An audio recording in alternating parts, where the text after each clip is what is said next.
Come back. Today is yet another day where we're going to have a lot of fun. The question we're answering today is, what do you do when there's a crisis around you? What do you do when a dear one suddenly dies? What do you do when the house is on fire? What do you do when you wake up and you realize there is robbers in your house with guns? What do you do when you lose your marriage of 25 years? What do you do when your son tells you not to message them or call them again because they married the girl that you least expected them to marry, and you know they're headed down a very bad road? What do you do when you wake up and your child is addicted to porn? What do you do? What do you do when you wake up and you're a widow? What do you do when you're an empty nester and your children are too busy? They only see you once a year, like my mom. 8 kids. Now everyone is old. My youngest brother is 27. My dad passed. She's now by herself. And no matter how much I want to see mom, it seems like I can only see her once a year if I try. God help me if I go to England now, that'll probably be 3 years. What do you do when you are going through a life transition and you feel you're not prepared? You find yourself panicking through it. You find yourself getting anxious, getting depressed, getting mentally ill because of that. How do you maneuver through life's transition more? I wouldn't say eliminating everything, but how do you consciously move or prepare yourself for life transition? Because I don't know that it's what happens to us. I think it's how prepared we are. We can all think we go to the gym, I don't know, build the muscle, get ready for whatever, but I don't know how many people think about that resilience muscle and how many times we take it to the gym. How many people sit and think, I need to develop my mental toughness? Like, how many people? Not many.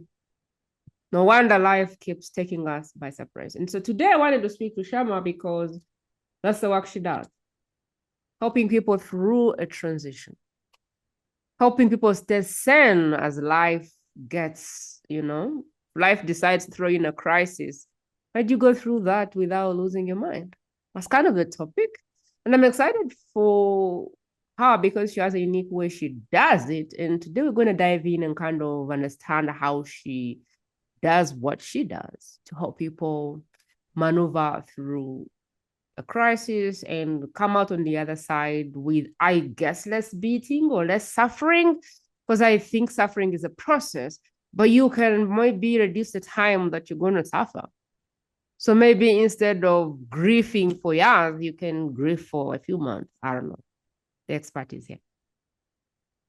Sharma, welcome to the podcast. I'm excited to have you. Thank you so much for inviting me. And I'm excited as well to be here and imparting my knowledge, whatever I learned throughout the life and throughout the crisis and trauma. Okay. So what did I leave out in mumbling my way around your work? What is it that I left out that you feel like people need to know about what the work you do? You're right, actually, building that muscle, building the resilience. We are not taught to do that. We are learned that we need to control everything. We are taught to swim the river called life in an opposite way. Otherwise, if you start flowing into this life, into the river called life, it is easy. The stream is easier than we kept saying it. Like if you are in crisis like robbery, as whatever you said, it is an instant issue. You have to come out of it. I had been there where instantly I was in a crisis. And what I did is, and I talk to my clients about the same thing, that what you can do is presence of mind is important. You need to know that this is happening, but there's no way out of this by worrying. You can't leave this situation by worrying. So, how do you do this? Deal with it. How can you deal? Either be surrounded with people who can help you out or trust the divine. What I did was I was working with angels and archangels at that time, so I trusted the divine. The Mm. situation was my son. He was almost 4 or 5 years of age. He swallowed a coin, small coin. It was right here. At that time, I was married, and my ex husband started shouting at me. We were at his relative's place, and everything started going on. But in my mind, my son was crying. In my mind, I was like, I need to deal with it. I can't stay at hospital throughout the night. So I started praying. I started to calm myself down because I'm the one who is taking care of that child. If something is happening in your family right now, or something suddenly happens, you have to have that presence of mind and know that there is something or someone who is going to help you. This is the main thing that can help you and calm you down. At old age, it is not easy to trust what we are not taught to do, but the sooner we start trusting the divine or trusting in an energy that can help anytime we want, it is better. The way that I see your work, it's more like the difference between knowing how to swim and not knowing how to swim and finding yourself drowning. If you're in the same boat and you're all something happened, the wave comes and throws you in the water. There's a different experience for the person who's learned how to swim than the person who hasn't. And so how I am experiencing your work every time I talk to you, it's like if you learn how to swim, whatever the thing is won't be as horrible as if you're trying to literally run or walk through the water and oppose kind of the flow of how water is supposed to move. So that's how I feel about life. Like life is like it's like a sea, it's like an ocean. And if you can get in the ocean and swim, you may find someone might come and save you along the way. But if something happens and you get off the boat and you don't know how to swim, by the time the person to save you comes, you'll have fought so much that you're even tired and you're dying. So I think the work you do is teaching people how to swim so they can help themselves flow through life, and hopefully as they flow through life, find a support system to save them. Would you say that's close or something? Yes, actually. And when you were talking about the one who don't know how to swim, you're right, because we are someone who have presence of mind. What will you do if you are going down, drowning down? You start flapping your hands. You will find a way to come out of it. And why not to learn those small things? And the smallest thing is by deep breathing in and out. That's all. So learn something new each day to come out of that ocean if you're drowning down. Otherwise, you can. We are all taught to be swimming in this beautiful ocean, but we forget it. Every time we come on Earth, we forget it, and then we start struggling to swim as though we don't know how to swim. Did you want to go deep into your story? Do you want to share your story a little bit more? Do you want to give us more pieces about your story? There are many. There are many stories that I can share where you learn. Like I'm from India, and we are taught to pray to God, and every morning you have to take bath and you have to pray God. My son is being taught that, but I learned a different thing, that God is everywhere. And God is, what is God? God is the highest energy that we are told is supreme. Slowly with work, I realized that I'm the God, or I am one of that piece of energy or supreme, that I can take myself out. But the starting was when you are in struggles, you try to find someone outside in the world. And when you don't find them, you trust God. You just give up to God. You surrender to God. So that's how we learn to trust God. And the first thing, as I was talking about my son, it happened after my father's death in 2012. And in 2012, when I was going through grief, I found no one out. My ex-husband wasn't there emotionally to support me. My mother was, on other hand, on in her own grief. My sister was in her own grief.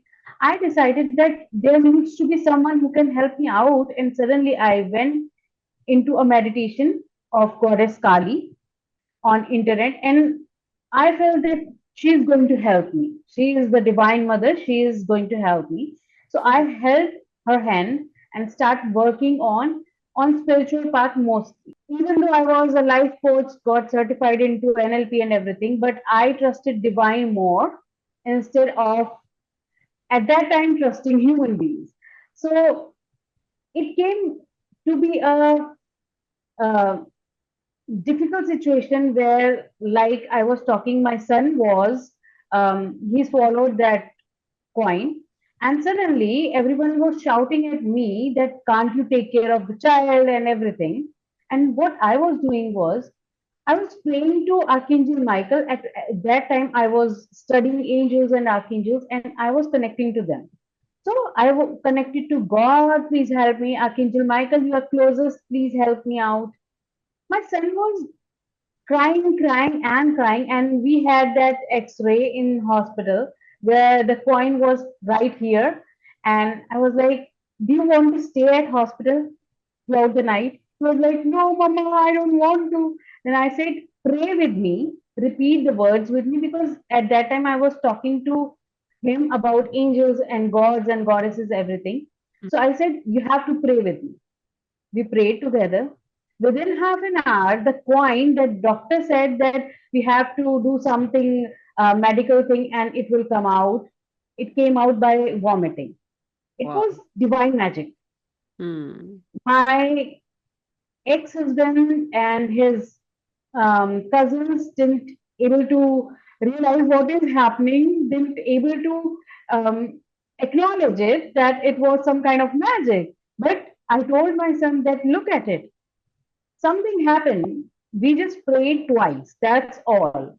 And he vomited twice, and second time it was out. So that made my trust even better in trusting divine beings. Mm. And now, when I'm out of that ex marriage or that still marriage, Mm. everyone shout out loud that he was wrong, you were wrong, and everything. I realized that was meant to happen. If Mm. I wasn't sane enough, if I wasn't giving everything to universe, Mm. the supreme, the source, nothing would happen. The first one is me, that I give up to you, God, because I can't take anything. I was in suicidal depression for almost 1 year where I didn't connect it to anyone. Psychologically, I was in a state called total.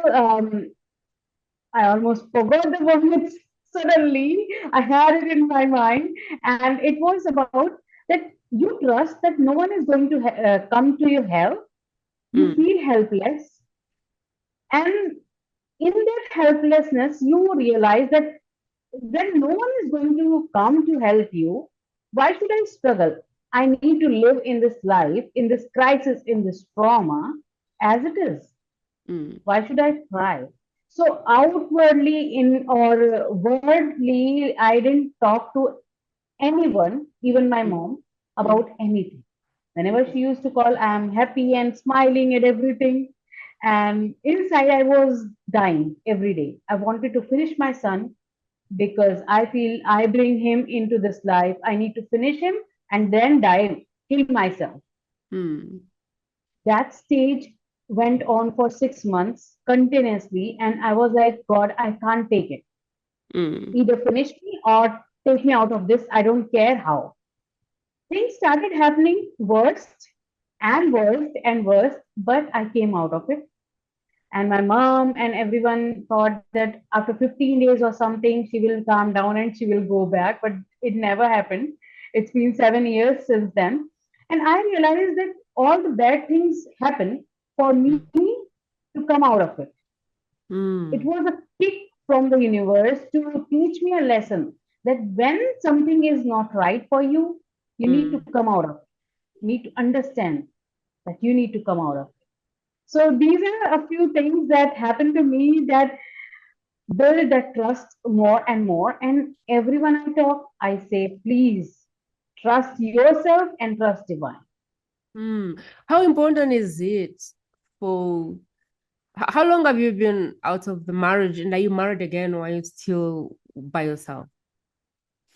Uh, I left him in 2017 and never turned back. He tried to come back and apologize. He still come to because we are now legally divorced. And in 2021, we mutually divorced, but he wanted to stay continuously meeting his son. So we got those rights to meet twice a year, so twice a month. So he comes and meet him. I don't meet him usually. I don't talk to him, but now I forgave him in all these years since then. I forgave him, thinking and realizing that it was for my own good. Nothing can happen for me when universe is conspiring all the good things for me. So it's been almost going to be 8 years now since I'm all on my own, being single mom. I worked and then I realized that I can't be in job. I am here to work on myself and help the same kind of people who are going through these things to come out of it, trusting themselves and their own power and universe. Well, how So important yes, is I'm all alone. how Yeah. important is it for your partner to be aware? How important do you think it was for your husband to get it? Because I feel like the more confirmation you get, the more you listen, the more doors open. The more doors open, the more you see things happen that you know you didn't have anything to do with. The more those things happen, the stronger your muscle becomes in believing in what is possible. Now, if the partner is not growing and they're not getting aware, you can very quickly start to look mad or crazy or out of your mind because they are stuck in these defaults. And the more you grow, the more you trust, the more you just know that there is a higher power than you that is doing these things. The more those things happen, I feel like the more you surrender. The more you surrender, the more your partner looks and goes, really, you must be out of your freaking mind. So tell us how important you think it is for partners to kind of grow together. Because I feel like when one person grows and the other one doesn't grow, it can be a problem very quickly. Yes, it's true. Because I used to talk to him that we need psychological help, couple psychology or couple counseling. And he used to say, I'm not mad. Why should I go? The marriage is going on perfectly for him. And on for me, it isn't working well. There's no emotional connectivity. So it is really important for partners to work together because family or marriage is like wheels. We all heard that story that it is like a wagon with two wheels where there's male and a female, a husband and a wife. They work together, they drive this car together to manage the family. If one is not well, then the other tries to help. But if the one who is not well and don't want to get well, you can't help it out. You need to give them time, and if they don't work out, just pull back. I learned that I need to pull back, not like I don't say that get divorced. I helped many people who were going through this, and I asked them to go to counselor, couple counselor, to work with them. So I say that if they are not ready to work, if they are not ready to grow, show them, try to help them out, but you are not the one who is going to change them. You need to keep working on yourself. Things will happen on their own. Either they will wake up or you will get apart from them. Something will happen for sure. And whatever is going to happen is for your own good. because you're coming into light, you're growing into light. And when light is all around you, either the moth has to burn into that light or they will fly away. That's the only thing that will happen. I know we're supposed to be talking about crisis, but I feel like it's a very good, a very important thing, because when you start becoming conscious, you can create your own crisis. Like your marriage can fall apart. And I just thought it was important. But I also think that God cannot place this work on your heart if your partner is not open to growth, or if the right, because for me, I think what helps me is my husband is the kind of person who is always asking the question, how can I be better? He's open. He may not understand this spiritual work and stuff, but he's like always open, like, okay, how can I get better? You need this course or this, whatever thing we decide we need. He's like, okay, cool. What can we learn? Like, I wonder if I think it can be really hard for someone who is married to someone who's like, I am good. I don't need nothing. I don't need to grow. I don't need to see a therapist. I don't need to read a book. My God, I think that can be so hard when you start to grow and become self-aware. That can be really hard. And I don't know. I think it's really important. But I think that when you are clear of what you want, that there is a way that your partner will come around somehow in their own way, shape, or form. I always tell God, okay, God, if you want me to go this way, and this is how deep you want me to go, you better bring him along somehow, because there is no possible way I could be channeling messages when he's over there going woo, calling it woo and craziness. Like, I'm like, God, if you want me to do this work, then you know what to do. I cannot do it alone unless you somehow bring him, I don't know, get him on board. Like I already said, God, you want me to do this? Amazing. Work on the other side. Please help me and work on the other side. So it's funny that you say that, because I think it's very important. I want you to take us through now the work you do, and how you kind of help people maneuver through, think through, walk through. I don't know if you have a framework that you can take us through, like how can I start to look at crisis to the place where I feel completely clear and confident of my new direction. Everyone is searching that light that is beyond that tunnel. And I found that either I have to read so many books, thousands of scriptures, Hindu scriptures, or all the scriptures of all the religions, or I should start working with the divine through meditation. So I chose the second one, where I sat down and started meditating to work only on myself.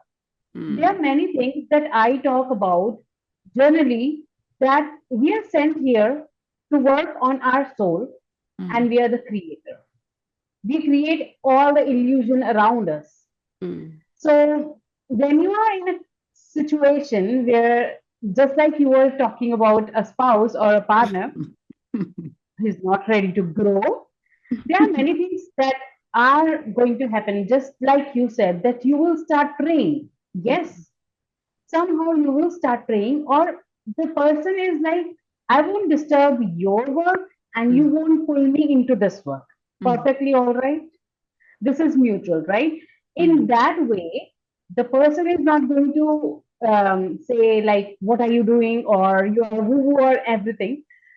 But your light will always going to make hurdle with their demons, with their darkness, because darkness always wanted to come out and cast the light. So what I do is I ask my clients, one-on-one clients, to find the darkness within. When you find the darkness within, you need to acknowledge it. It is always called shadow work, because it is essential. And there are many things that I talk to them, that at the end, it is going to be all shiny. It is all going to be neutral, lovely, where you will be smiling, even in crisis or trauma. You'll be smiling like, I can see the outer world. I can see it as a third person.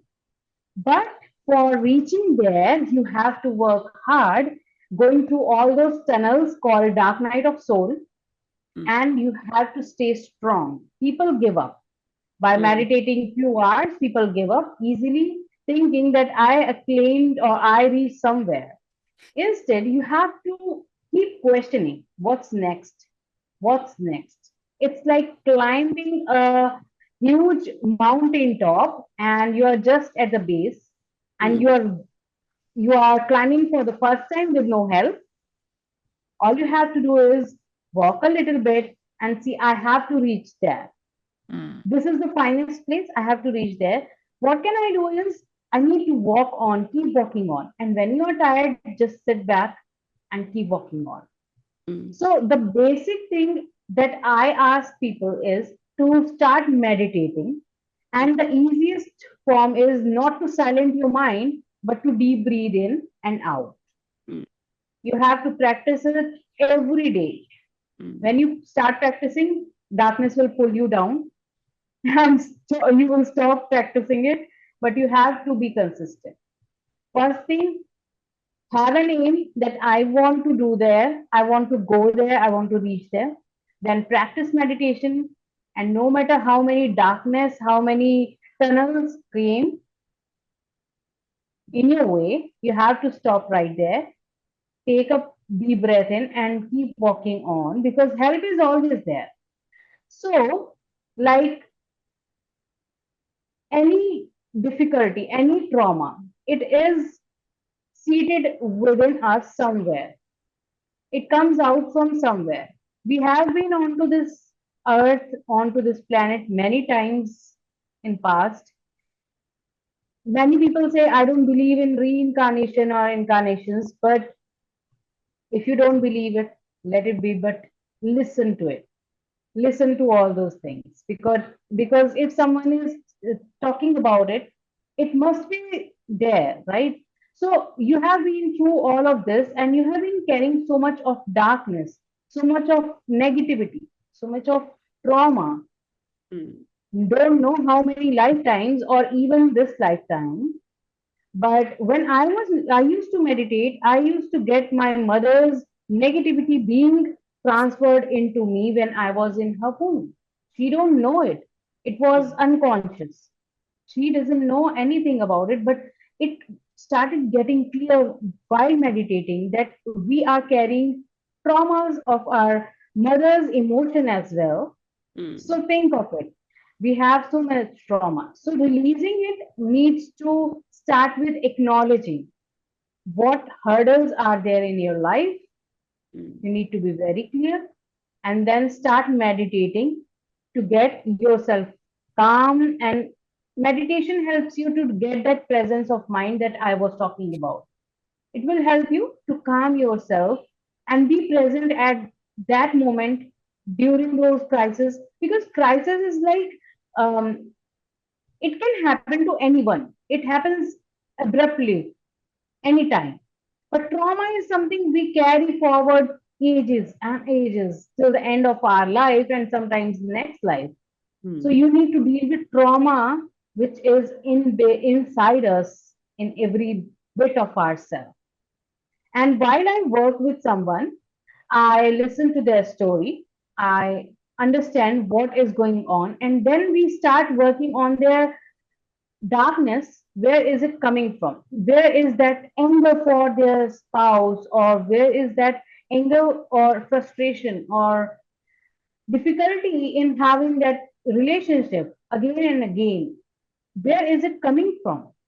Is there something that happened in past in their childhood? Sometimes it's they don't even know it happened at that early age. As I was talking about being in womb of your mother and something happened. So we get awareness of that by as I can scan the energies of my clients. So while they are talking, I connect to their energy with their permission, of course, and try to get back as much as I can, is helping them to take it out of it easily. So I make them aware about what I get and what they are talking about, and then we work on it step by step by meditations, by talking, and all those things that comes, all those psychological tools that I learn and spiritual tools to help them out of it. And once they are out of it, we need to get a closure for that. And once they get the closure, I talk them out about the life and the spirituality. If they want to come and they want to work on it, they need to do some specific things in their life so that they won't have that thing again and again as a loop. Mm. So this is how I work with my clients. Okay, let's see if I understood. I'm trying to list how you help people, like the types. I'm trying to list it so you can kind of let me know what I'm missing, or I feel like there's a gap for me as I was listening. So the first thing is the story, understanding the story of the person, understanding where they are mentally, physically, understanding if they are, I think, tapping into all of their gifts, understanding if they have resentment, anger, or understanding like where the person is, what the story is they believe about themselves, and how I think they relate to others. And maybe you're looking for some emotions like anger, like I don't know, unforgiveness, like resentment. I think that's what you're digging for. And you call that shadow work, knowing the dark side of your soul so that you can, I don't know, hopefully bring it in the light. So the second part, I think, is following that to understand where it's coming from. Yeah. So the trauma work, which is more like really understanding where did this come from? What happened in you that is causing you to hold these feelings or whatever. So this is like the trauma work where you go down, and I think you empower them to kind of go in and clear. You said something like closure. Get closure on whatever labels you have on yourself so you can plant new labels, or you can make certain things mean new things. And I think one of the practices you said was meditation, because meditation helps with the presence of mind. So when you meditate, you have the ability to tap into your mind and go deep to whatever place you need to do to go get something and get closure with it. That's where I am. The story, and then where is it coming from? Identify the trauma, and then get presence to go get it so we can get closure with it. And hopefully, I think, I don't know, plant new meanings of it. What am I missing? Getting awareness is like getting clarity, because when you understand that depth, we are getting that awareness. Where is it coming from? And then we work on the steps, whatever is needed. Like in forgiveness, if there's a parent that you are feeling upset about or you can't forgive, we need forgiveness. So getting awareness and working on the steps, whatever is necessary according to your issue, that is the between, and then comes the closure where you understand all of it and you forgive or let go of all of it, and then start a new life with new mindset and new acknowledgement. I know that you have done, when I was reading through your bio, I was like, my goodness, you've done like 12 things. And when I opened your file, I was like, what is this person? Is she like a, I don't know.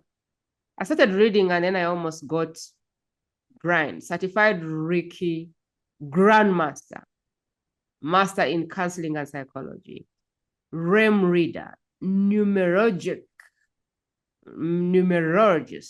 crystal, color and aroma practitioner, master NLP, life coach, hypnotist, tarot card reader, angels reader, meditation coach, channel of codes light, psychic, and medium. I was like, how do you use all these things on one person? Do people have all these problems that you need like all these tools? Why did you get all these qualifications? What's your reasoning behind being qualified in, I don't know, 24,000 tools? What's your logic there? Why do you have endless levels? Okay. So most of these are of spiritual divination tools. Like Reiki, I started with Reiki. Reiki is Mm-hmm. a healing modality and it heals um, on with hands-on touch healing and distant healing as well. So I started with that. When I was in a marriage where no one is there, I wanted to learn. I wanted to grow. I can't sit down like that. Mm. So I started learning so many things.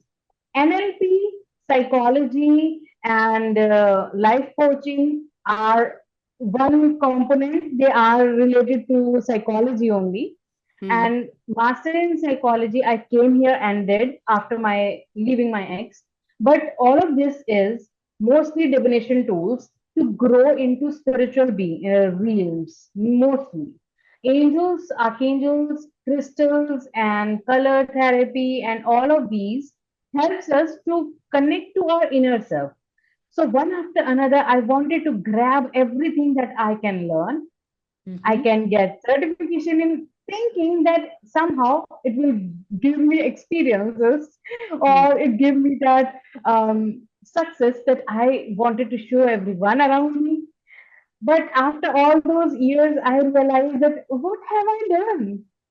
I just grew into soul's journey, onto the soul's journey by learning all these tools. One day when I was meditating, I asked the same question to angels at that time, that I have got certification in so many things. What should I call myself? What should I focus on one thing? They say energy alchemist because I read the energy and alchemize it and turn it from the crisis, negativity, trauma to abundance and peace. So that's why Energy Alchemist came, and all these things became the secondary things. And I use all of these things to help my clients because you never know whose energy needs what tool. So they are like medicines, different medicines Mm. for different souls to come Mm. out of it faster. Mm. So you're like a pharmacy. Yes, exactly. You can say that. So then, if you're like a pharmacy and you found yourself a pharmacy, I don't want to be a pharmacy. I just know that I need the tools that I need. And if I need the tool, it's going to be because there is someone that needs it. So, for personally, I want to do my spiritual awakening, but I don't want all those things. If you had to go back and redo it, what tools would you take and what tools wouldn't you for you? And if you were not a pharmacy, if you were just a human being who wants to tap into their highest self and answer their calling and be unstoppable, what would you take for you? Because I wonder that you need all these things. But if you are a pharmacist, I can see Hmm. how you need them because it's going to be people who need them. But if I am not trying to be an energy alchemist and I'm Yeah. just trying to get myself to the highest level, what is kind of the process of what if they're not Prima who is interviewing everyone and kind of saying, oh, I'm interested in that, I may want to learn that. If they don't do what I do, which is for me now, I'm in a place where I see all these modalities and I can use my intuition to say, I want that or I want that. What is the process of a normal person who is like, okay, I am on the quest to understand who I am and all of those things, but the tools are just too many. And Hmm. I want you to kind of talk to how can people know what is good for them without doing what you did, which is take 24 of them. First thing is to work with a counselor, biggest thing, because they can tap into you and prescribe the right tools for you. The first thing I will say is meditation. If I have to go back and restart this journey on Mm. finding myself and refining my soul, I will say that meditation is the only thing that I will do regularly, religiously, as much as I can. Mm. Secondly, trusting universe, Mm. trusting God. There is one energy that you pray to. Like I pray to Shiv and Shakti, Mm. Ardhanarishwar. They are the divine feminine and masculine energy. So I pray to them only, I connect to them only, and I want to reach to them only. So have that one goal. You need someone to hook on or hang on to. And because we are conditioned in a way, we don't trust if there's no one, there's no supreme, we can't make a figure out of it, we can't trust anything. Now I realize that I'm that thing, so I can trust on myself. These are the two things that you need to do consistently if you're starting out. I will do it every day and being very clear what you want out of your life. If I want to stay in that stale relationship forever, I have to be ready to stay in that stale energy forever. Do you want to stay stale or do you want to come into light? Light will bring moths.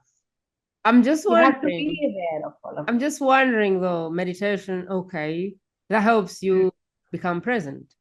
When you're present, I'm just using my own how I digest, how I use this, what you're saying. When you meditate, you become present. When you're present, chances are you will pick up on the signs and signals, and you will pick up on, I don't know who you believe in, God, Mother Nature, whatever. You will pick up on the signs and what the higher calling on your life is saying. When you surrender, you will learn to trust that voice and move. When you move, you will get confirmation or you will get more things opening. And that is how that muscle grows. However, I am just wondering, I know there is channels and there's psychics, and I'm not the deepest person in spirituality for sure. Right now, I use my intuition and I think my stillness.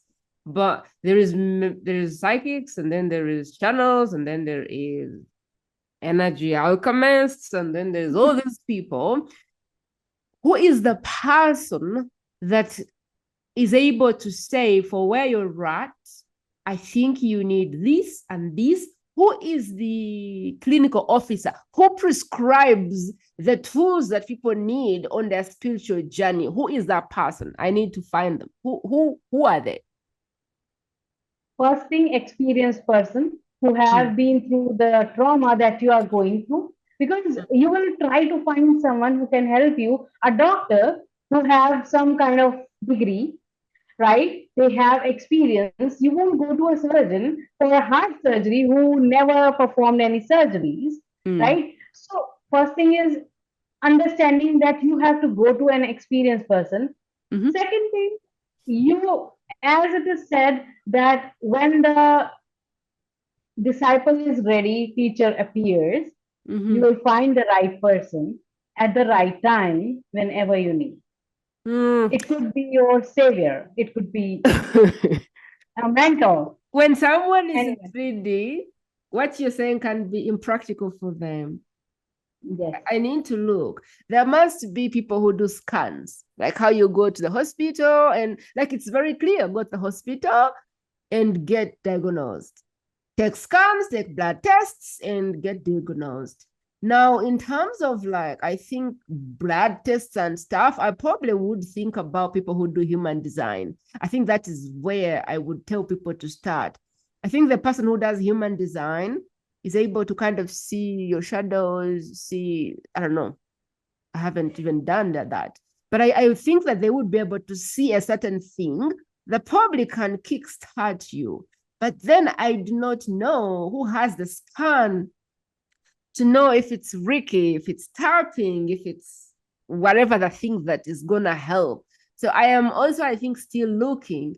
Who is the person that is able to do a full body scan? Like how you can go to the hospital and you said, do a full body scan or full blood count and tell me what you see. And they go, we see some such suspicion of cancer.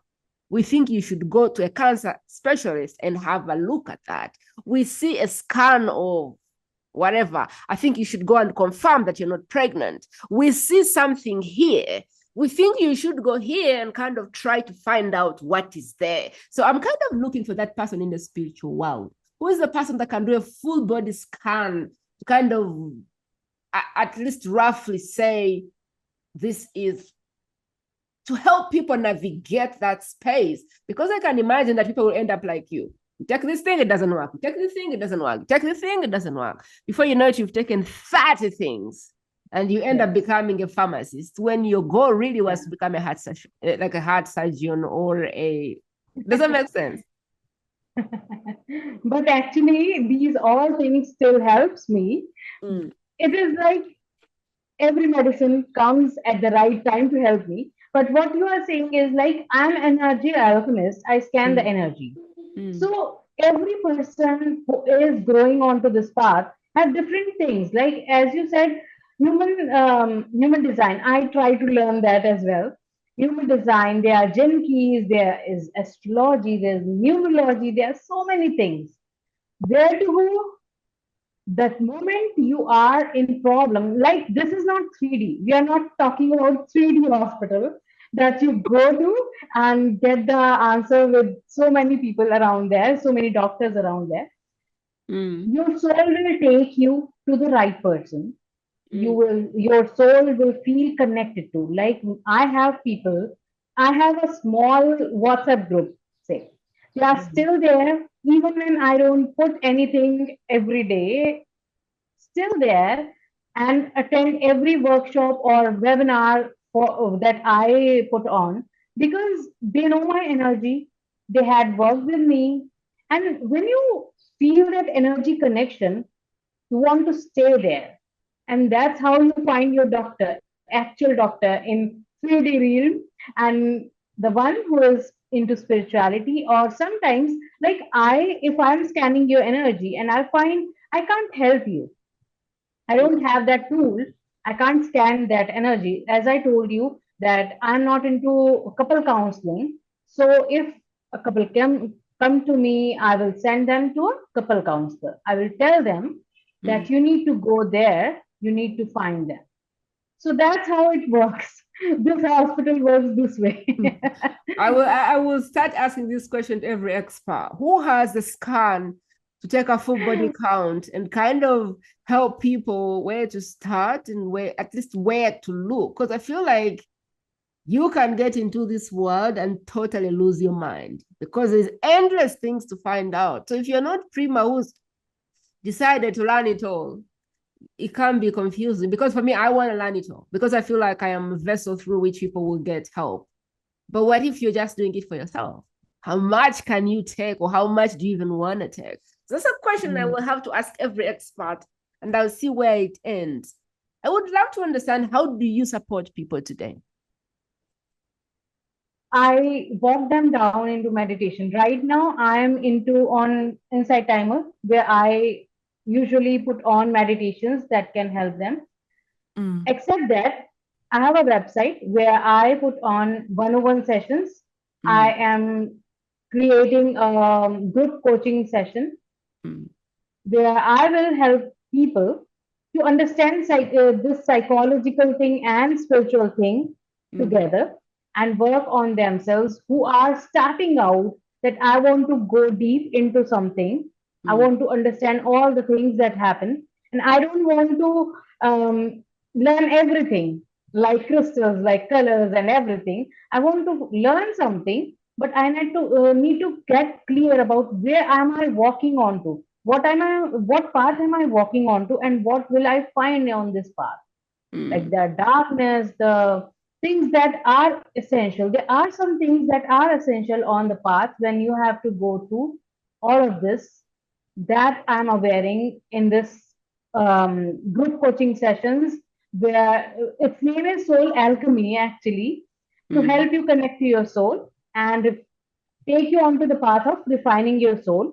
And the one-on-one sessions are more in person and connecting to your one thing that you want to deal with right now.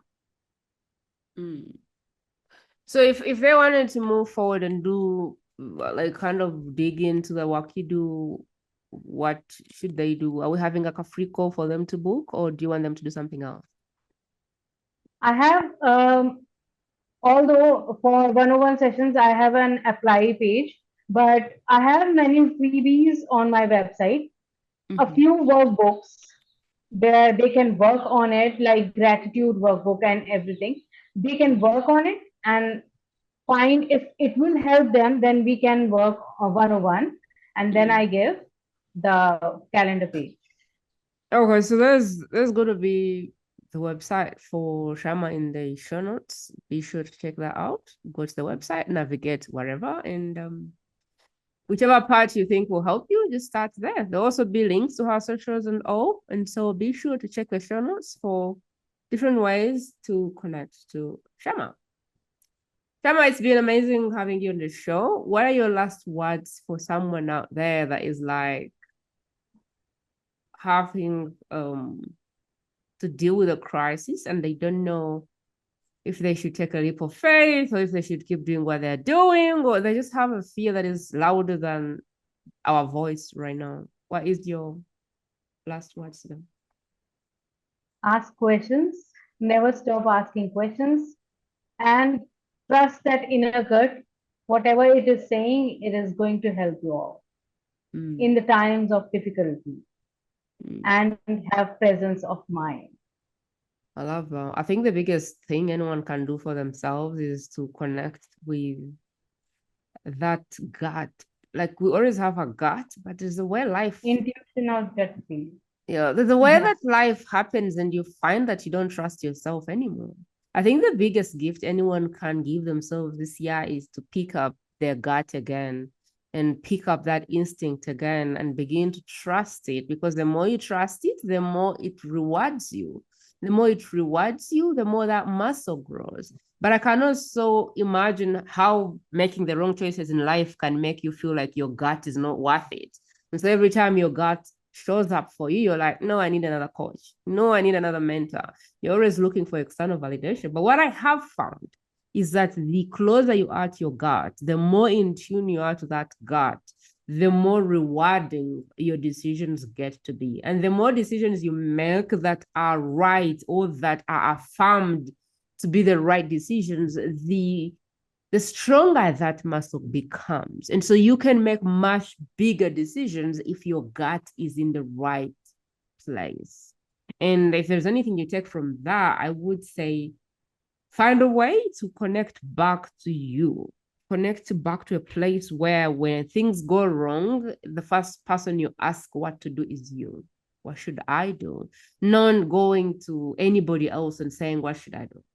Take back your power and begin to ask yourself those answers. I jokingly say less gurus, more inner wisdom. And I think I mean it. The more you're connected to your inner wisdom, the less external validation or help or assistance or direction you need. Not that mentors are not necessary or coaches are not necessary, but I think that the best way to support your coach or mentor is to be in tune with yourself and to know what you want, because they just have the how. They don't have the what. And so what you can do to help whoever is helping you is to be clear on the what, because that belongs to you. What belongs to them is the how. But a lot of us go to the coach and say, what should I do? They don't know. They don't know what you should do because they're not in your DNA. They don't have the blueprint of your life. They don't have the calling on your life. And so they don't have the answer to that question. But what the answer they have is the how can I move around doing this thing which I feel called to do. They are meant to bring the how and not the what. And so the what really needs to be clear for you, which is why I'm saying I think the best gift you can do for yourself is to get in tune with your intuition. Now, how do you do that? I don't know. I guess I have to find like practical 1, 2, 3 things people can start to do. Sharma, do you have those things? Like, what can people do today to get closer to their intuition? Do you have anything? Meditation. Meditate. Okay. Meditation. That's the only thing. Connect and tuning into your inner senses, your inner inner eye, inner hearing sense, everything inside. Go inside and polish your inner senses. Those are the How do intuition. I go inside and polish my inner senses? It's a long chapter then. It's a whole new training that we can do. Okay, so we are ending. Well, At least meditation is one of the hows. yeah. Tune into your inner self. Let me see if I can explain to you how I do this. Find a way to quiet your head. Find a way to consume less stuff, consume less social media, consume less news, consume less bad things, follow less accidents, follow less, I don't know, politics. I don't know, probably someone will shoot me now, but follow less of, the world is moving and running and, racing. Try and see if you can cut down that. Some of the things I've done personally is like, I have no notifications. Phone, laptop, anywhere, no notifications, no ringtones. I only hold the phone when I want to use the phone. So it's not like people ring and then I'm there. Like I control like all distraction and I create more time for myself, more time to be still. I make sure I sleep enough, 8 hours to 10 hours. Because the more I can sleep, the more my body can regenerate. I make sure that if I have questions in my heart before I sleep, I say, I am looking for answers to this. Please get to work. I feel like there is something in my head that gets to work. So in the morning or after that, I kind of find answers. So can you find a way to quiet your life a little bit? Can you find a way to make a drop-off list? What do you need to stop doing? Checking social media the first thing you wake up? I spend 30 minutes max on social media per day. I just go in and I love to see a few people and just kind of support their work. But I spend 30 minutes on social media and that's it. And 10 of those minutes are for me to share my message. The other 20 are for me to engage with my colleagues. So how much time are you spending on social media? Could you cut that down? You don't have to have social media at every hour of your life. I use social media like once or twice a day. I haven't died. Like, Yeah. I don't use my phone to receive calls. I call back. Well, I don't have little babies. Maybe that's why. But even if I had little babies, I don't know. I don't know that you need as much time on your phone as you think you need. What can you do to quiet your life? Can you take off the pings? Can you disable you being notified every time an email comes in? Because you don't have to be on your email every second unless that's the job, like a call center job. Your emails can wait. Guess what? Your messenger messages can wait a day. That comment under your post doesn't have to be answered immediately. Oh, I know what the algorithm thing is, but seriously, what can you do to quiet your life today? Because if your life is noisy and everything is just rotating like you're in New York City, then it just be harder to get messages when they come. It will be harder for you to pick up on the signals. It will be harder for you the opportunity to, when it arrives, it will be covered in noise and you may not get it. And so if there was a way to add more stillness, more quiet time, more silent time, more distraction-free times, that's what I would say. If you could find a way to put in more sleep, if you could find a way to get on that walk and leave the phone behind, I used to go on my walks with podcasts in my ears, but I realized that when I go and just enjoy the green now, I get more benefit from it. What can you take the phone and put it away for a few hours? What can you do to get out of the drip? I think that's the word. Get out of the drip. Because most of us are like, we live on a drip. Social media, no news. Get off the drip, my friend.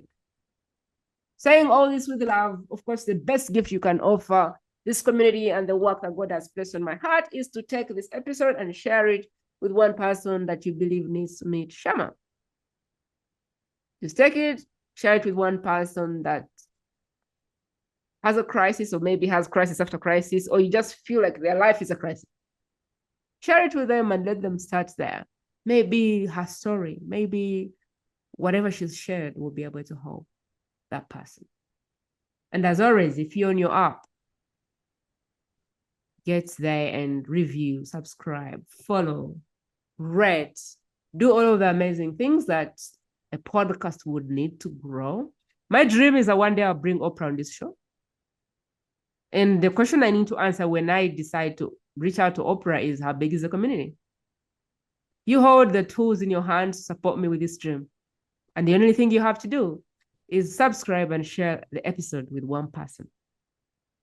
It's just a matter of time. The channel will grow and Oprah will be here. And when that day comes, you and I will be smiling and celebrating, because now I have the power to bring anyone and everybody on the show.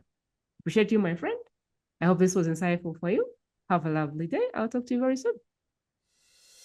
That is it, my friend. To listen to more exclusive interviews like this one, simply go to the World's Best Kept Secret podcast.com and select interviews based on preferred topic.